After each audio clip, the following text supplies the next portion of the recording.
Colonización de Guatemala.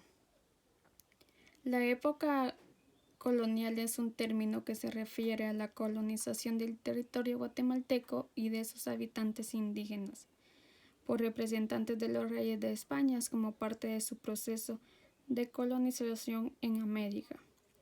La colonización va desde la conquista de Guatemala en 1524 hasta la independencia de Guatemala en 1821.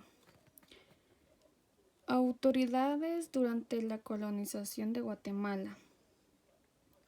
El organismo de gobierno más antiguo en Guatemala fue el ayuntamiento, el primero nombrado por Alvarado cuando se fundó la ciudad de Santiago en Ichinche. Estuvo integrado por Diego de Rojas y Baltasar de Mendoza como alcaldes y como regidores por Pedro de Portocarrero, Hernán Carrillo, Juan Pérez Tardón y Domingo Zubarrieta. En su primer cabildo nombraron a Diego Díaz como progenero y como alguacil a Gonzalo de Alvarado. El sistema municipal de gobierno se mantuvo en toda la época colonial y en la República. La Iglesia Católica durante la colonización de Guatemala. La Iglesia Católica desempeñó un papel muy importante en las tareas de descubrimiento, de colonización, gobierno y educación en las Indias.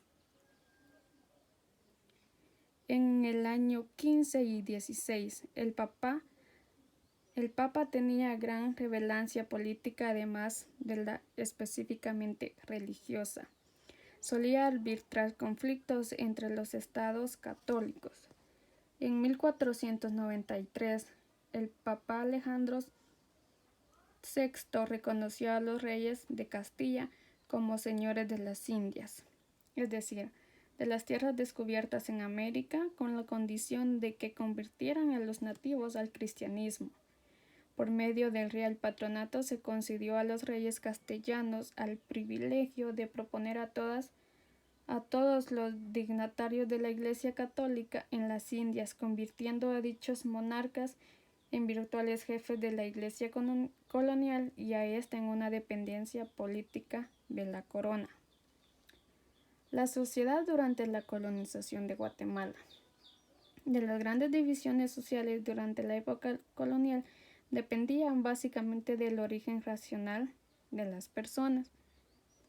Al principio hubo solo dos grupos étnicos, españoles e indios. Los primeros eran en 1524 unos 450. Una cantidad menor a la mitad de dicha cifra. Los españoles se avecindaron en la ciudad de Santiago, otros regresaron a México o a España, o se trasladaron a varios lugares de las Indias América. En Guatemala no encontraron oro, por lo que preferían trasladarse a las regiones de las que tuvieran mejores oportunidades de hacerse ricos rápidamente.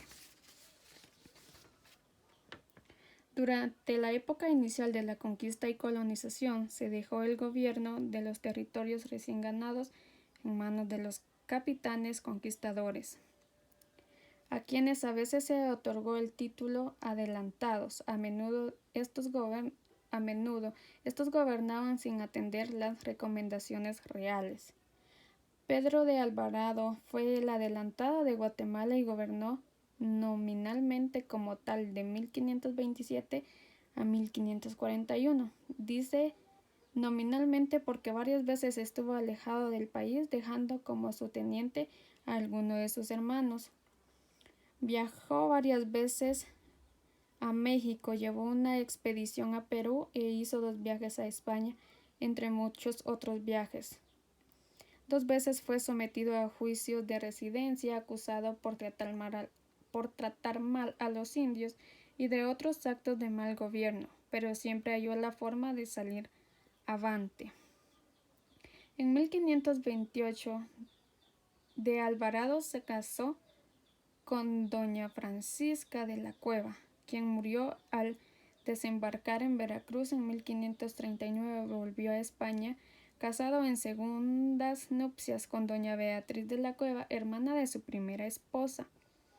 En esa oportunidad, Alvarado trajo autorización para realizar otro viaje al oriente, pero antes decidió ir a México, donde participó en la pacificación de los indios de la Nueva Galicia. En esta campaña, un soldado español que huía a caballo lo atropelló.